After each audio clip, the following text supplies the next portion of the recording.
suggest that up to 1,000 religious minority women and girls, mainly Hindus and Christians, aged between 12 and 25, are abducted only to resurface days later as someone else, someone Muslim, someone married, and someone silenced.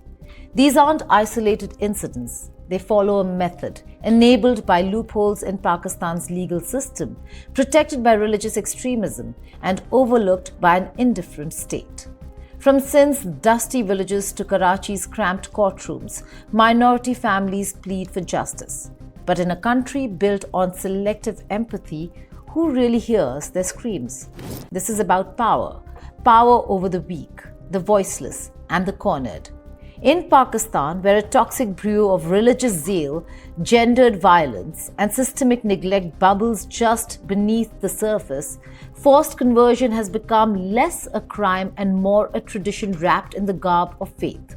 Girls as young as 12 are plucked from their families, converted under duress, and married to men old enough to be their fathers. But in terms of this particular discrimination against Hindus or to some extent Christians as well, where you've got, forced conversions and that sort of thing, especially in Sindh, I think what we have to understand is that there is a class and caste angle to it as well. And, I know Pakistanis love to say that we don't have any caste in Pakistan because of Islam and that sort of thing.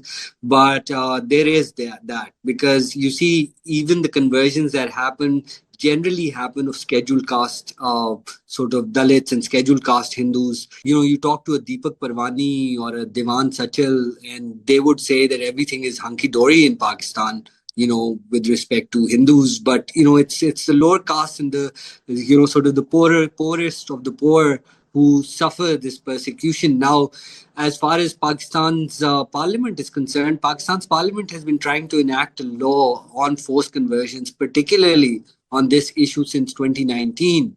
And it's a very progressive law as well, which which has been tabled again and again. But unfortunately, there is the reactionary retrogressive element. Remember, Pakistan is the great battleground for many ideas of Islam, and between reformists and fundamentalists and traditionalists. So I think that battle goes on because some of Pakistan's state institutions, like the Council of Islamic Ideology, they are resisting such a move. So I think Right. that's where the issue is.